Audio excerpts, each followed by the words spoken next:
이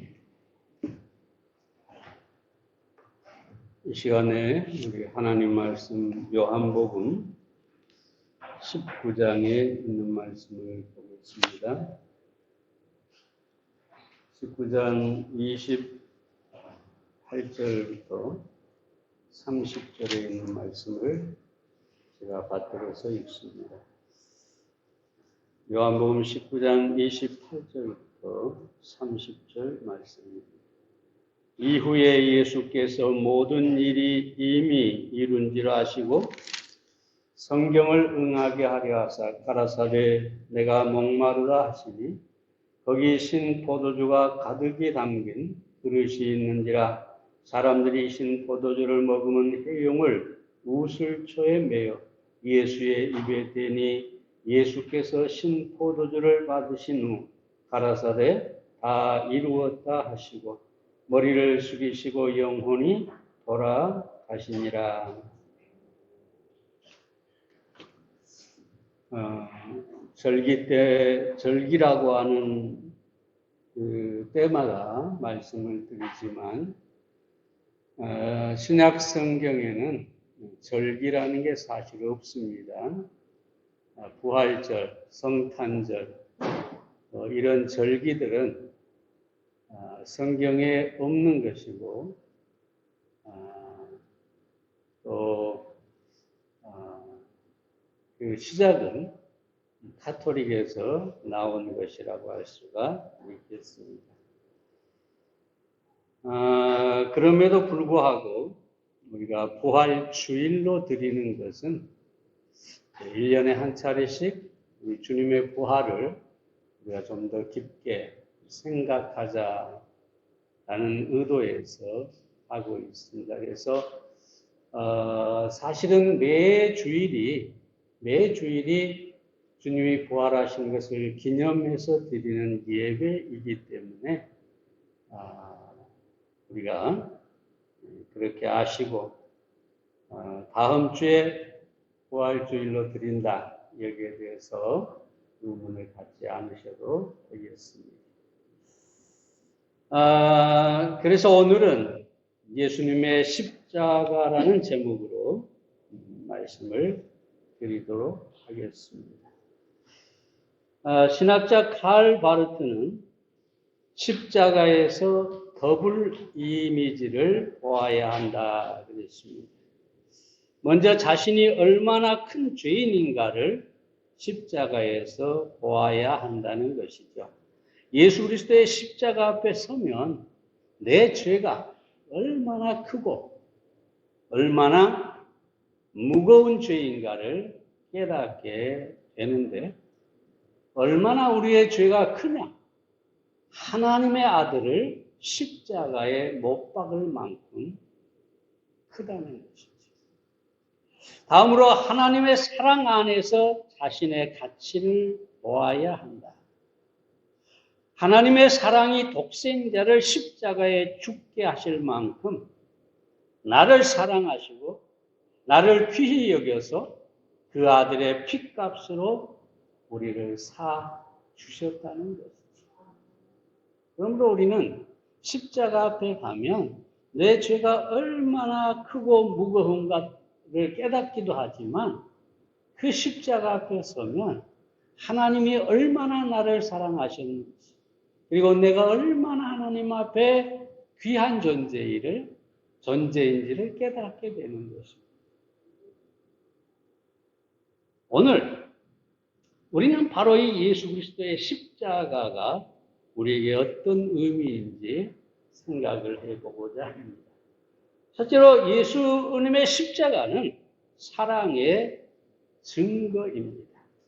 로마서 5장 8절 말씀을 봅니다. 우리가 아직 죄인 되었을 때 그리스도께서 우리를 위하여 죽으심으로 하나님께서 우리에게 대한 자기의 사랑을 확증하셨느니라 하고 합니다. 예수님께서 우리를 왜 언제 죽으셨다고 합니까? 우리가 아직 죄인 되었을 때. 내가 의롭거나 선을 행하거나 보기에 아름다울 때 나를 위해 죽으신 것이 아니라 내가 죄인이었을 때에 예수님께서 우리를 위해 죽으셨다고 합니다. 우리가 하나님의 심판 아래 있을 때 예수님께서 우리를 위해 죽으셨다는 것이죠. 그래서 이 예수님이 나를 위해, 죄인된 나를 위해 죽으셨기 때문에 이것이 하나님의 사랑의 증거다. 그렇게 이야기하고 있습니다.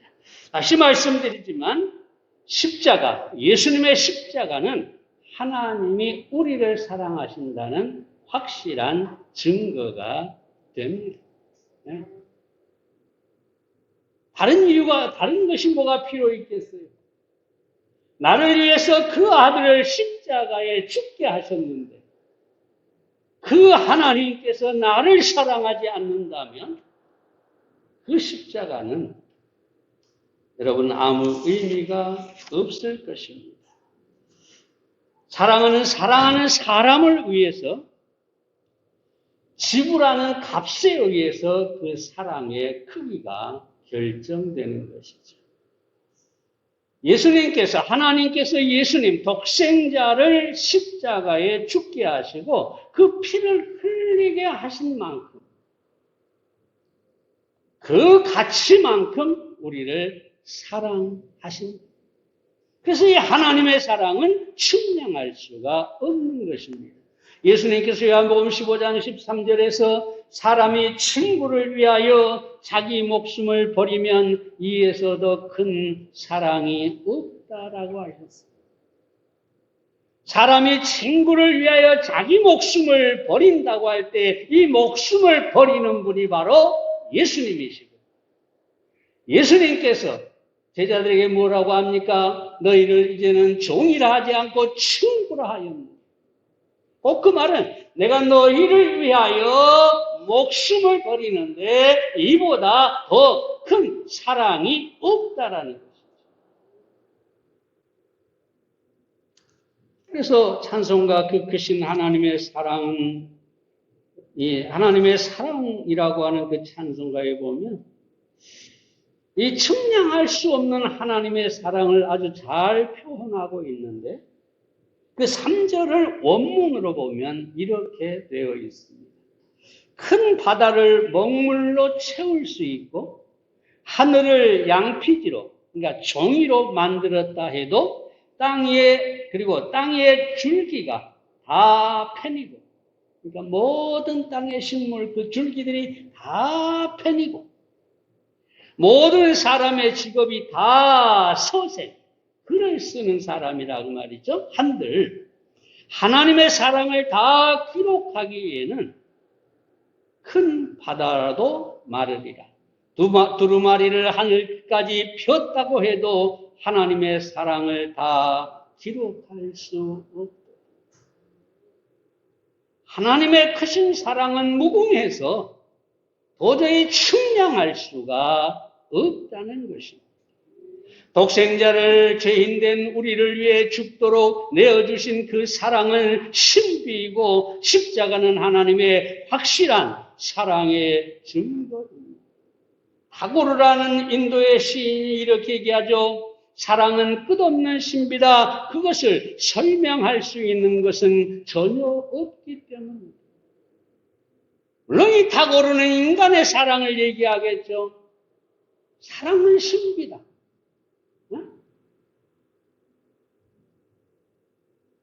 이 사랑이 신비인 것은 그것을 설명할 수 있는 그 말이나 글이 없다는 것이죠. 여러분, 하나님의 사랑은 신비고 하나님의 사랑은 무궁해서 인간이 다 표현할 수가 없는 것입니다. 그래서 늘 말씀드린 말입니다만 어거스틴은 이렇게 얘기하죠. 이해할 수 없다. 내가 만약 하나님이라면 나는 이 부패한 지구와 인간을 벌써 박살내 버렸을 텐데. 이해할 수 없다. 그런데 주께서 나를 사랑하신다는 말이다. 주께서 나를 사랑하시니 사랑은 영원한 신비, 이해할 수 없는 신비. 왜 나를 사랑하실까? 그분은 나를 사랑하신다. 그는 나를 사랑하시되 이 세상에 나 하나밖에 없는 것처럼 나를 사랑하신다. 내가 만약에 이 지구상에 홀로 살고 있는 유일한 생존자라 할지라도 주께서 기꺼이 나를 위해 십자가에 달리셨을 것이다. 이해할 수 없다.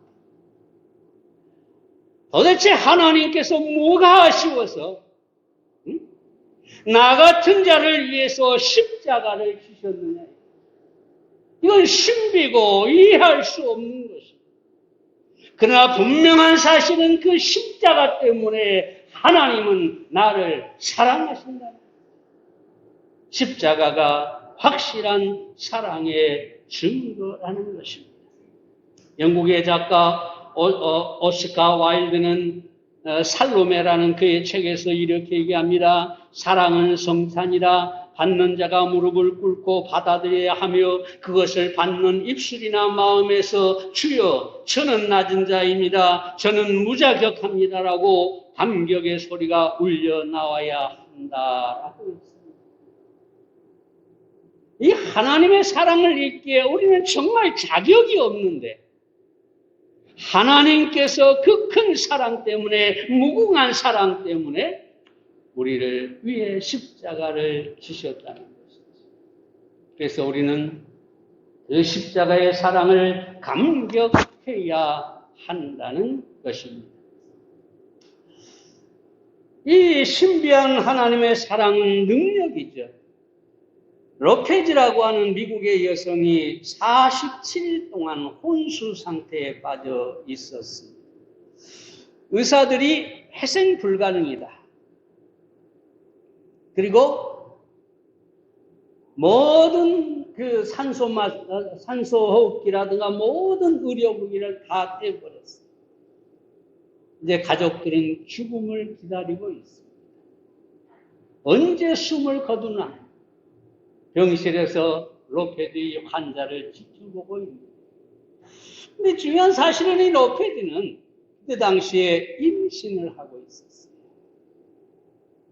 완전히 뇌사 상태에 빠졌는데 갑자기 몸을 뒤척이기 시작합니다.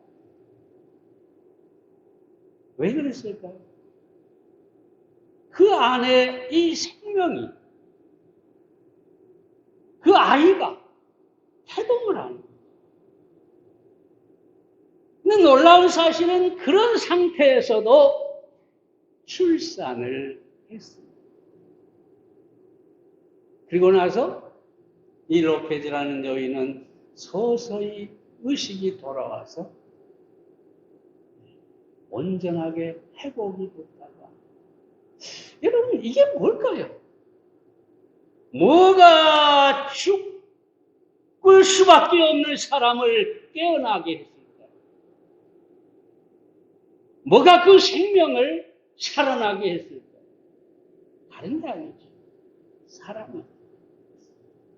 근데 여러분, 자식에 대한 인간의 사랑이 그 죽어가는 의식을 깨울 수 있었다면 하나님의 사랑이 우리 안에 어떤 역사를 일으킬까? 십자가를 우리를 위해 지신 그 엄청난 사랑이 우리 안에서 역사하기 시작하면, 여러분, 우리의 생명, 우리의 삶은 훨씬 더 살아있고 그리고 풍성해질 수밖에 없을 것입니다. 그러면 여러분이 십자가를 바라보고 하나님의 이 무궁한 사랑이 여러분 안에 충만하십니다. 사도 바울이 말한 것처럼 그 사랑의 깊이와 높이와 넓이와 이 모든 것을 아는 사랑에 성숙한 여러분들이 되셔서 그 사랑이 여러분 안에서 역사하게 하시기를 바랍니다. 두 번째로, 예수님의 십자가는 구원의 능력입니다. 고린도서 1장 18절 말씀을 보겠습니다. 십자가의 도가 멸망하는 자들에게는 미련한 것이요 구원을 얻는 우리에게는 하나님의 능력이라. 잘 아는 것처럼 십자가는 본래 반역자나 살인자 같은 이 중죄인을 처형하는 형틀이었죠. 아마 인류 역사의 가장 잔인하고 가장 고통스럽고 가장 두려운 형벌이 있다면 그게 바로 십자가의 형벌입니다. 이 십자가는 저주이고 완전한 절망이고 철저한 패배. 그렇죠? 십자가에 달려 죽는다고 하는 것은 패배고 절망이고 모든 것이 끝나버리는 것이잖아요. 예수님의 십자가도 사람들은 그렇게 여겼습니다. 예수님을 십자가에 넘긴 대제사장 무리와 바리새인들은 승리의 축배를 들고 예수님이 처형되자 끝났다. 더 이상 우리를 요란스럽게 하는 사람은 사라지고 없다. 그들은 기뻐했어. 심지어 제자들도 예수님이 십자가에 돌아가시자 이제는 끝났다. 모든 희망이 다 사라졌다. 바로 제자들도 그렇게 생각했던 것이 예수님의 십자가였습니다. 그런데 여러분, 중요한 것은 예수님의 십자가는 패배도 아니고 절망도 아니었습니다. 예수님의 십자가는 죄에 대한 확실한 승리였습니다. 예수님께서 우리의 모든 죄를 지고 십자가에서 단번에 영원히 그 죄값을 담당하심으로 승리하신 것이죠. 히브리서 5장 12절에 보면 염소와 송아지의 피로 아니하고 오직 자기 피로 영원한 속죄를 이루사 단번에 성소에 들어가셨느니라 라고 합니다. 이제 죄는 예수님의 십자가 때문에 더 이상 믿는 자에게 사망을 요구할 수 없게 되었습니다. 그래서 바울은 고린도서 15장 55절에서 사망아 너의 이기는 것이 어디 있느냐, 사망아 너의 쏘는 것이 어디 있느냐, 사망아 너는 아무것도 아니다라는 말이지. 너의 능력은 다 소멸되었기 때문에 네가 할 수 있는 것은 아무것도 없다. 왜 그럴까요? 예수님의 십자가에서 죄값이 단번에 지불되고 사망을 당하셨기 때문에 더 이상 죄는 사망을 우리에게 요구할 수 없고 사망도 우리를 결코 지배할 수가 없게 된 것입니다. 이 말씀을 드릴 때마다 말씀드립니다마는 여러분, 벌이 독침을 가지고 있죠. 근데 이 벌은 독침을 하면 딱 쏘고 나면 그 다음에는 또 쏠 침이 없어요. 하나의 침만 가지고 있습니다. 그래서 침을 쏘고 난 다음에 어떻게 될까요? 벌은 죽어요. 네? 예수님의 십자가에서 죄가 독침을 쏘았죠. 응? 예수님을 죽게 하셨죠. 한 번 죄값이 지불되고 예수님이 단 한 번 사망을 당하심으로 더 이상 죄는 믿는 자에게 사망을 요구할 수가 없게 된 것입니다. 그러므로 우리는 죄와 사망으로부터 완전히 자유함을 얻게 된 것입니다. 바울은 로마서 8장 1절에서 그러므로 이제 그리스도 예수 안에 있는 자에게 결코 정죄함이 없다고 합니다. 죄가 있어도 그 죄가 나를 정죄할 수가 없어요. 왜냐하면 그 죄까지도 이미 십자가에서 단번에 영원히 우리 주님이 돌아가심으로 그 값을 지불해 버리셨기 때문입니다. 그러므로 예수님의 십자가는 구원의 능력입니다. 요한복음 3장 14절과 15절에 보면 모세가 광야에서 뱀을 든 것 같이 인자도 들려야 하리니 이는 저를 믿는 자마다 영생을 얻게 하려 하심이라 라고 합니다. 이 말씀은 민수기 잘 아는 것처럼 21장에서 인용한 말씀이죠. 민수기 21장에 보면 하나님께 원망하는 이스라엘 백성들에게 하나님이 불뱀을 보내십니다. 그리고 물게 하십니다. 불뱀에 물린 자마다 죽어가고 있었습니다. 그때 하나님께서 모세에게 놋뱀을 만들어서 장대에 달고 그 장대를 높이 세우라고 합니다. 그러면서 하신 말씀이 그 불뱀을 바라보는 자는 나을 것이다.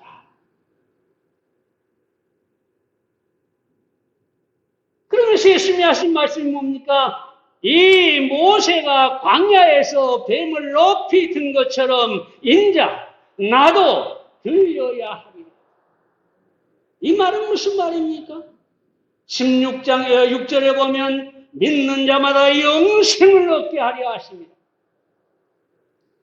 모세의 불뱀을 바라본 사람들이 나은 것처럼 생명을 얻은 것처럼 십자가에 달린 예수 그리스도를 바라보는 사람은 생명을, 영생을 얻게 될 것입니다.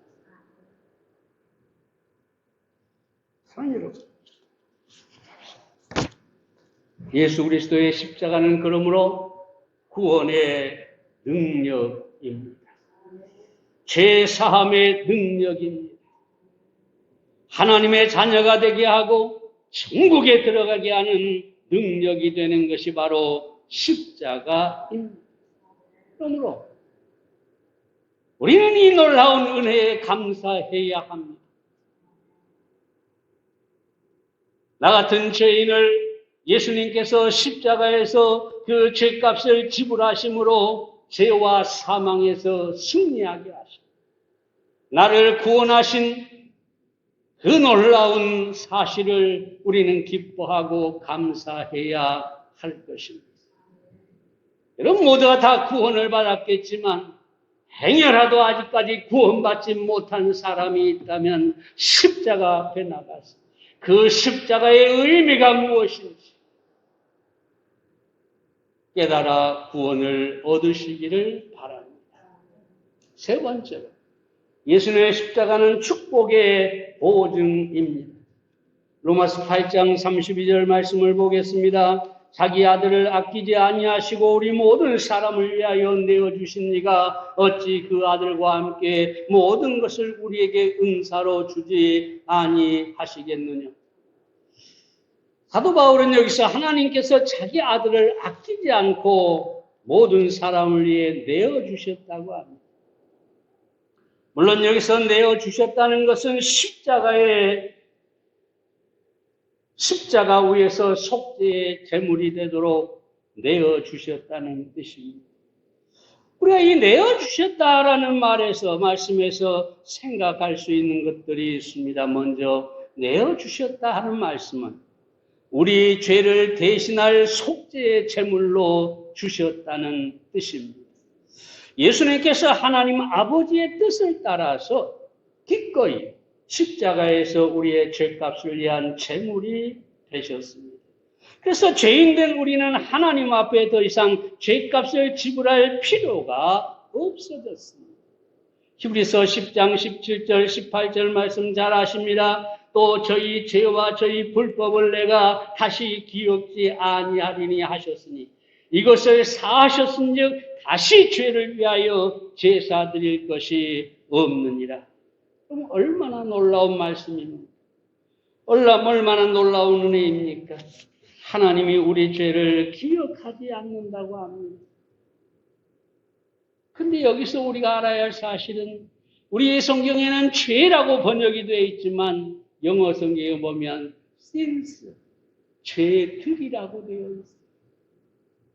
이 말은 무슨 말입니까? 하나님께서 우리의 모든 죄들 단 하나도 기억하지 않으십니다. 은혜 아닙니까? 제 말이 아닙니다.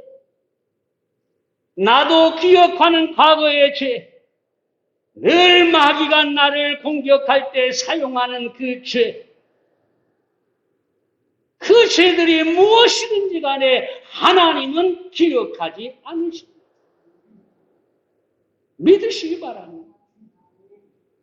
그리고 또 뭐라고 합니까? 다시 제사 드릴 것이 없다 합니다. 이 제사 드릴 것이 없다는 말은 다시 죄값을 갚을 필요가 없다라는 것입니다. 하나님이 우리를 심판하거나 죄값을 요구할 리가 없으시죠. 왜 그럴까요? 만약에 하나님이 내 죄값을 내게 죄값을 요구한다면 그 아들의 십자가가 헛된 것이 되기 때문입니다. 예수님이 나를 위해 십자가에서 단번에 영원히 죄값을 지불하고 하나님이 기억도 하지 않는데 다시 내게 심판을 요구하고 다시 죄값을 요구하면 그건 여러분 있을 수가 없는 일이죠.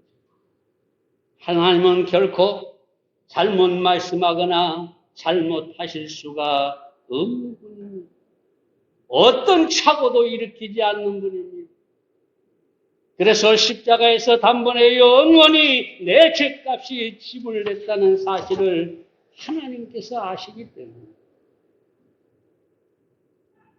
우리에게 다시 심판이나 죄값이나 그리고 저 두려운 지옥을 가도록 요구하지 않으신다는 사실. 여러분 모두 아십니다. 그 은혜를 기뻐하시기 바랍니다. 다음으로 내어주셨다는 말씀은 가장 귀한 것을 주셨다는 말이에요. 그 아들을 아끼지 아니하시고라고 합니다. 다시 요한복음 3장 16절을 말씀드리면 독생자를 주셨으니라고 하죠. 하나밖에 없는 아들. 가장 귀한 분. 내어주셨다라는 말은 그 아들을 우리에게 주셨다는 것이죠. C.S. 루이스는 사랑의 원천은 하나님이시다. 사랑의 질은 무조건이다. 사랑의 목표는 사랑받는 사람의 유익을 구한다. 사랑의 증거는 행동이다. 사랑의 성격은 희생이다. 라고 했습니다. 하나님께서 우리를 사랑하셔서 그 아들을 주셨는데 이건 가장 귀한 것을 우리에게 은혜로 주셨다는 것입니다. 마지막으로 내어주셨다는 말은 모든 것을 우리에게 주신다는 보증입니다. 바울이 하는 얘기가 그 얘기죠. 아들을 아끼지 않고 주셨는데 어찌 모든 것을 은사로 영어로 기프트, 선물로 주지 않으시겠느냐. 근데 십자가가 뭡니까? 내게 모든 것을 주신다는 보증이 되는 것입니다.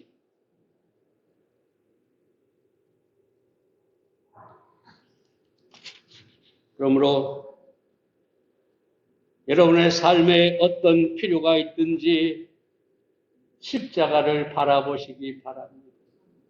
그리고 하나님의 아들까지 주셨는데 왜 내가 필요한 것, 원하는 것을 주지 않으시겠느냐.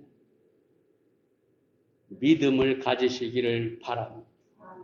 많은 재물을 가지고 있는 한 부자가 하루는 빈 그릇을 가지고 오는 사람은 누구든지 다 채워주겠다 소문을 냈습니다.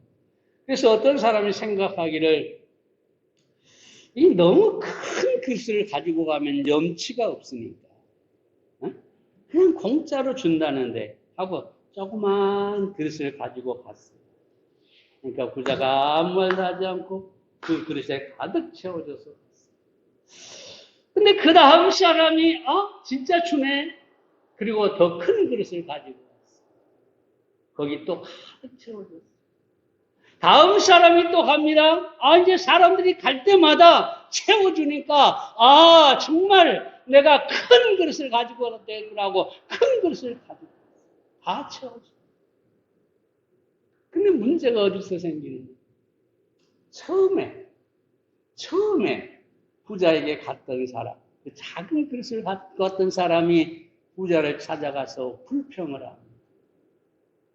왜 다 큰 그릇을 채워주고 나는 조그만 그릇에 채워줬습니까? 그러면 이게 보통 사람들이 하는 일이에요. 책임을 하나님께 돌리고 있죠. 책임을 주인에게 돌리고 있죠. 내 그릇, 내 믿음의 그릇은 정지만 한다. 왜 하나님 그 정지에만 채워줬느냐라고 원망하고 불평합니다. 사녀로. 오늘 사도 바울과 같은 믿음을 가지시기 바랍니다. 십자가를 바라보고 그 아들을 아끼지 않고 주신 하나님, 그 하나님이 어찌하여 모든 것을 은혜로, 은사로, 선물로 주지 않겠는가? 그 믿음, 큰 믿음을 가지시기를 바랍니다.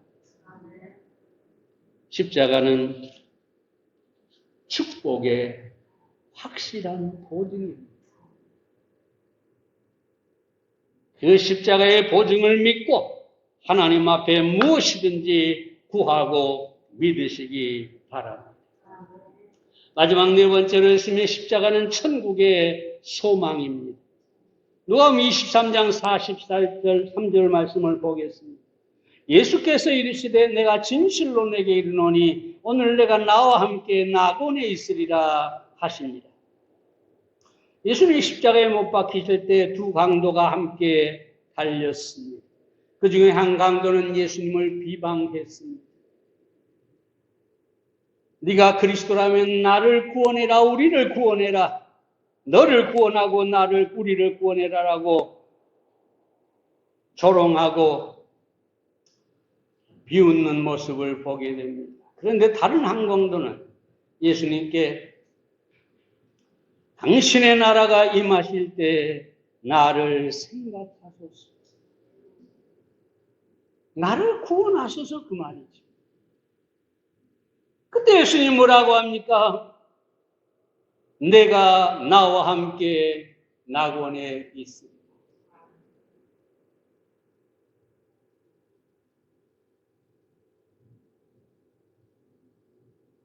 이 말씀은 예수님께서 십자가에 달리셨기 때문에 하실 수 있는 말씀입니다. 다시 말하면 내가 너를 위해 십자가를 지고 네 죄값을 갚았으니 그리고 네가 나를 구원해달라고 했으니 내가 너를 구원했어. 저 낙원, 저 천국으로 인도에서 나와 함께 거기 있으리라.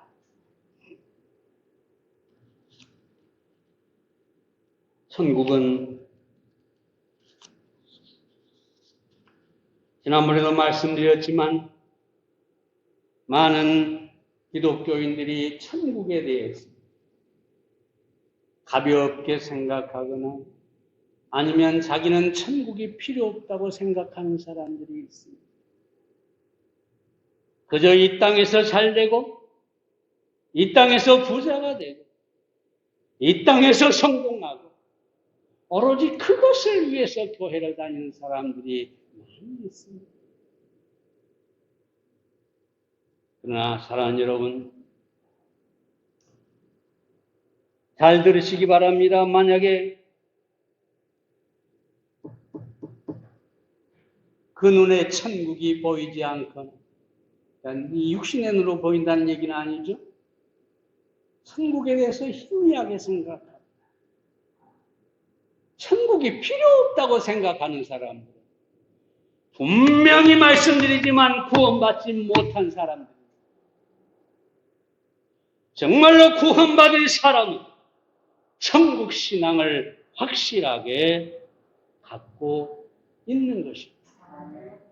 여러분, 천국이 없다면 죄 사함이 무슨 의미가 있습니까? 우리가 천국에 갈 수 없다면 우리가 신앙생활하면서 믿는 모든 것이 무슨 소용이 있습니까? 부활과 마찬가지로 우리의 믿음도 헛되고 모든 것이 헛될 수밖에 없는 것입니다. 그러므로 구원받은 성도들은 천국에 절대로 힘이 해서는 안 됩니다. 확실하게 보여야 합니다.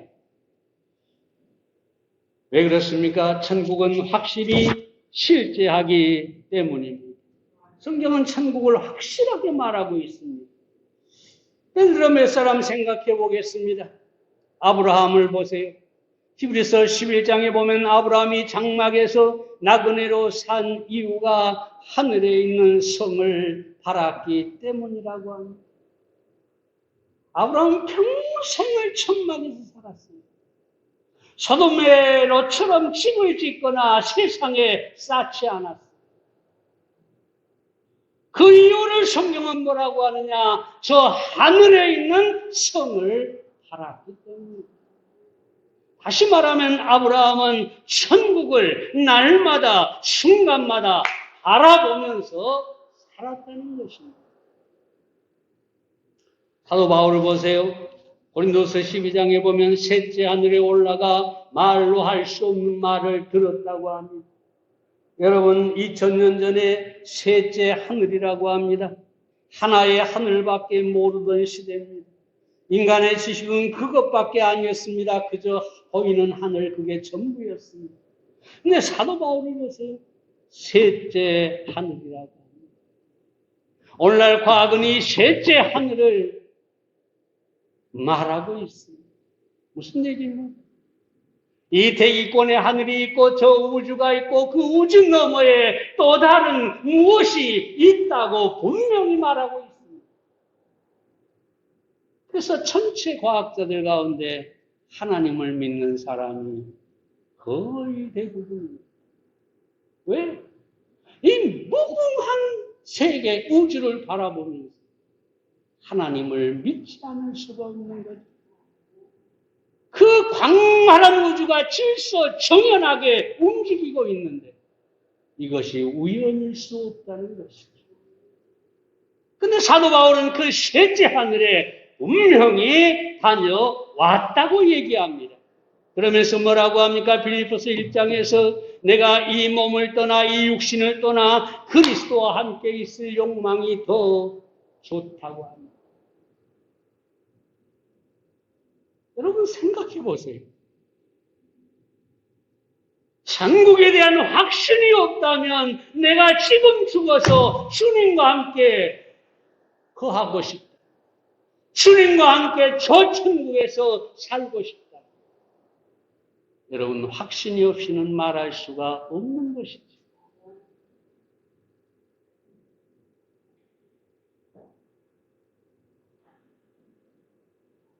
예수님의 모든 가르침이 천국을 지향하고 있습니다. 만약에 천국이 없다면 C.S. 루이스가 말한 대로 예수님은 거짓말쟁이가 될 수밖에 없을 것입니다. 그러나 예수님은 결코 거짓말할 수가 없으신 분입니다. 최초의 청교도 지도자 중에 한 사람이었던 존 브래드포드는 죽기 5달 전에 투병 생활을 하면서 친구에게 이런 편지를 씁니다.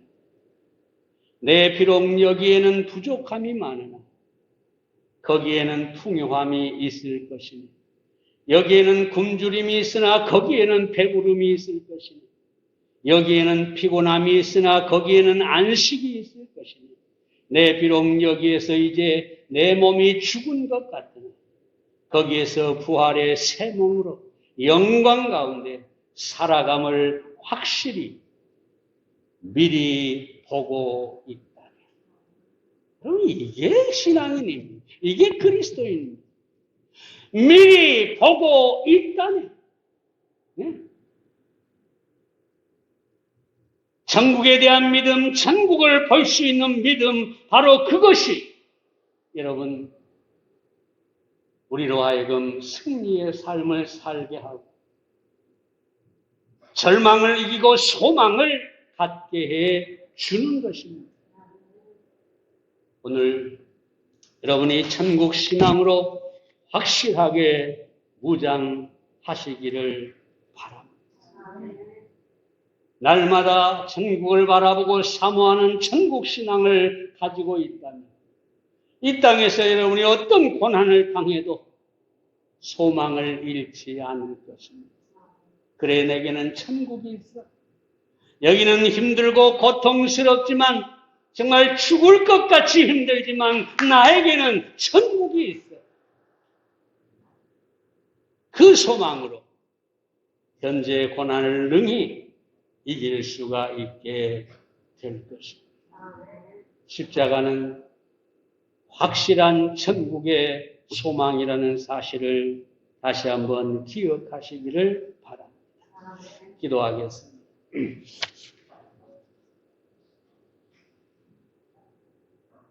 살아계신 아버지 하나님, 다음 주일 부활 주일을 앞두고 오늘 예수님의 십자가에 대해 하나님의 말씀을 들었습니다. 예수님의 십자가는 하나님의 사랑의 증거입니다. 예수님의 십자가는 구원의 능력입니다. 예수님의 십자가는 축복의 보증이 됩니다. 예수님의 십자가는 천국의 소망이 됩니다. 여러분을 사랑하는 하나님 아버지, 우리가 늘 십자가를 바라보고 살아가는 성도들이 될 수 있도록 도와주시옵소서. 그래서 정말로 하나님께서 십자가를 통해서 우리에게 베푸신 이 놀라운 은혜와 축복과 소망을 인해 우리가 세상을 살아가면서 능히 승리하는 삶을 살도록 도와주시옵소서. 오늘 들은 말씀이 이 십자가의 말씀이 우리 성도들의 심령 속에 뿌리를 내리고 싹을 내고 꽃을 피우고 열매를 맺을 수 있도록 축복해 주시옵소서. 예수님의 이름 기도에 싸움나이다. 아멘.